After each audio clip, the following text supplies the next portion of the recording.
मानवत शहरातील पेठ मोहल्ला परिसरातील बारो गल्ली येथे श्री पंचमुखी गणेश मंडळाच्या वतीने 3 सप्टेंबर रोजी भव्य आरोग्य शिबिराचे आयोजन करण्यात आले होते। या शिबिरात तब्बल 445 नागरिकांची नेत्र, हृदय तसेच दंतरोग आदी विविध तपासण्या मोफत करण्यात आल्या।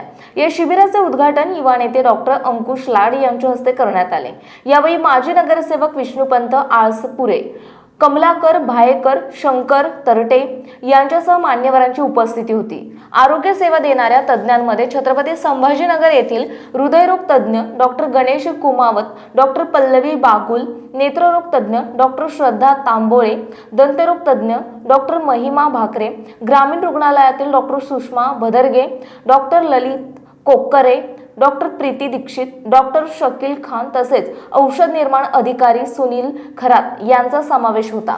यावेळी बोलताना डॉक्टर अंकुश लाड म्हणाले की गणेशोत्सवात अवास्तव खर्च टाळून समाज उपयोगी आरोग्य उपक्रम राबवणे ही पंचमुखी गणेश मंडळाची कौतुकास्पद पुढाकार आहे। या उपक्रमातून इतर मंडळींनीही प्रेरणा घ्यावी तसेच मंडळाने पुढेही सामाजिक अशाच उपयुक्त कार्यक्रमांचे आयोजन करावे असे आवाहन त्यांनी केले। कार्यक्रमाचे प्रास्ताविक अभिषेक आळसपुरे, सूत्रसंचालन सत्यशील धबडगे यांनी केले तर नागनाथ टेहरे यांनी आभार मानले। शिबिर यशस्वी होण्यासाठी श्री पंचमुखी गणेश मंडळाच्या पदाधिकाऱ्यांनी विशेष परिश्रम घेतले। मानवत प्रतिनिधी मुस्तखीम बेलदार।